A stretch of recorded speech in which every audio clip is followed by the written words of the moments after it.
Hello everyone, welcome to our channel. ఈరోజు మన ఛానల్లో వినాయక చవితికి చేసుకునే తాలికల పాయసం ఎలా చేసుకోవాలో చూపించబోతున్నాను. ఇప్పుడు వచ్చేసి ఫస్ట్ తాలికల పాయసంకి కావలసిన పదార్థాలు: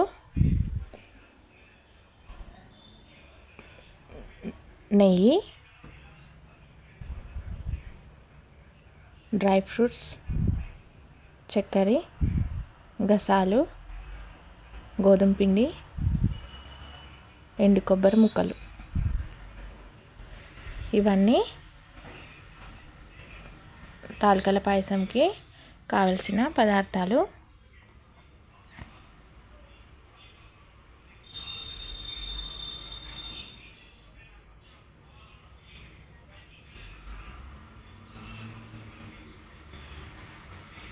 ఈ తాలికల పాయసం ఒక్కొక్కరు ఒక్కొక్కలాగా చేసుకుంటారు. అయితే అందరైతే గట్టిగా చేసుకుంటారు. కొంతమంది బెల్లంతో చేసుకుంటారు, కొంతమంది ఏమో చక్కెరతో చేసుకుంటారు. ఎలా చేసుకున్నా బాగానే ఉంటుంది. ఇప్పుడు వచ్చేసి గోధుమ పిండిని, ఒక గ్లాస్ గోధుమ పిండిని తీసుకుంటున్నాను.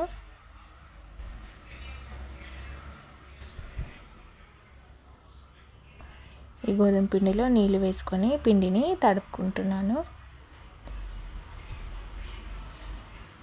ఈ గోధుమ పిండి క్వాంటిటీ నేను టీ గ్లాస్తో చేస్తున్నాను. మామూలుగా అయితే ఏ గ్లాస్తో చేసుకున్నా, 1 కిలో చేసుకున్నారంటే కిలోకైనా అంతే క్వాంటిటీ తీసుకోవాలి. నేను చూపించినంతనే. చిన్న గ్లాస్తో చేసుకున్నా అంతే క్వాంటిటీ అంతే క్వాంటిటీలో చేసుకోవాలి. అయితే ఇప్పుడు నేను చిన్న గ్లాస్తో చేసుకుంటున్నాను కదా, మీరైతే ఒక పావుసేరు గ్లాస్తో చేసుకుంటే ఒక పావుసేరు గ్లాస్కి 1.5 కప్పు చక్కెర వేసుకోవాలి. ఏ గ్లాస్తో అయితే పిండి తీసుకున్నారో అదే గ్లాస్తోని చక్కెర కూడా తీసుకోవాలి. ఆ చక్కెర వచ్చేసి 1 గ్లాస్ పిండికి 1.5 గ్లాసు చక్కెర వేసుకోవాలి. ఒకవేళ మీరు కిలో చేసుకున్నారంటే కిలో పిండికి 1.5 కిలో చక్కెర వేసుకోవాలి. అయితే ఇలా తాలికల్ని సన్నగా చేసుకొని ఇలా అంటుకుంటాయి. పిండిని ఇలా వేసుకుంటే అంటుకోకుండా ఉంటుంది. ఇప్పుడు స్టవ్ ఆన్ చేసుకొని ఫస్ట్ బోగానీలో నీళ్ళు పోసుకోవాలి.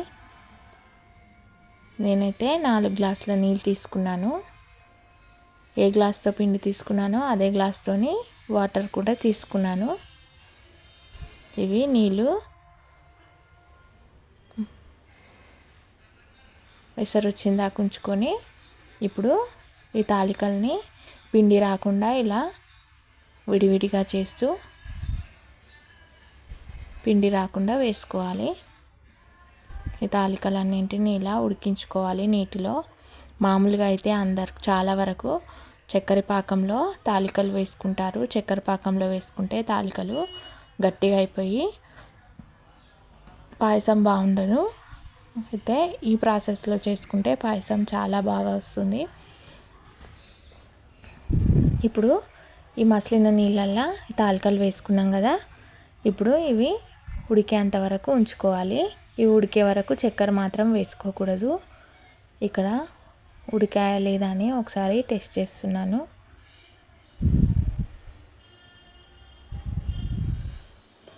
ఇలా ఈ తాలికలు మొత్తం పూర్తిగా ఉడికేంత వరకు దీన్ని ఇలా ఉడికించుకోవాలి.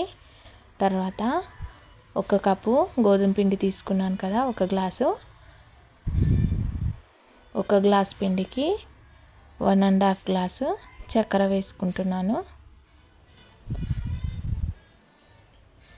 ఇలా వేసుకున్న తర్వాత ఇలా కలుపుకోవాలి చక్కెరను మొత్తం కరిగేంత వరకు. ఇప్పుడు గోధుమ పిండిలో నీళ్ళు కలుపుకొని ఇలా కొంచెం వేసుకొని కలుపుకోవాలి. నాకైతే ఎక్కువ పలచగా కాలేదు. మీరైతే పాయసం ఒకవేళ పలచగా అయిందనుకుంటే కొంచెం పిండిని కలుపుకోవచ్చు, చిక్కగా పడుతుంది పిండి కలుపుకుంటే. ఇక్కడ మొత్తం ఉడికిపోయిన తర్వాత కొబ్బరి ముక్కలు సన్నగా కట్ చేసుకొని గసాలు వేసుకున్నాను. ఇప్పుడు డ్రై ఫ్రూట్స్ వేయించుకోవడానికి నెయ్యిని వేసుకుంటున్నాను. ఒక 2 స్పూన్లు నెయ్యిని వేసుకున్నాను. ఇప్పుడు బాదం, కాజు, పిస్తా వేసుకొని ఇక్కడ కిస్మిస్లు కూడా వేసుకోవచ్చు మీరు. ఇలా బ్రౌన్ కలర్లో వచ్చేంత వరకు వేయించుకున్న తర్వాత ఈ పాయసంలో ఈ డ్రై ఫ్రూట్స్ని కలిపేసుకుంటే పాయసం రెడీ అయిపోయినట్టే. బెల్లం పాయసం చేసుకోవాలనుకున్నారు, ఈ చక్కెర ప్లేస్లో బెల్లం వేసుకుంటే సరిపోతుంది.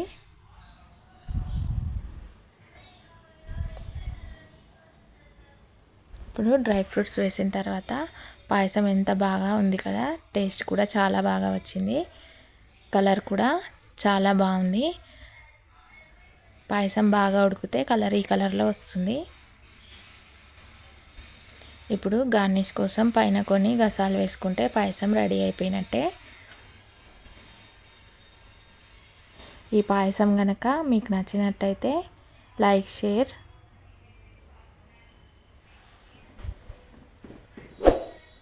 share, subscribe to Sweta Sairaj YouTube channel. Thank you.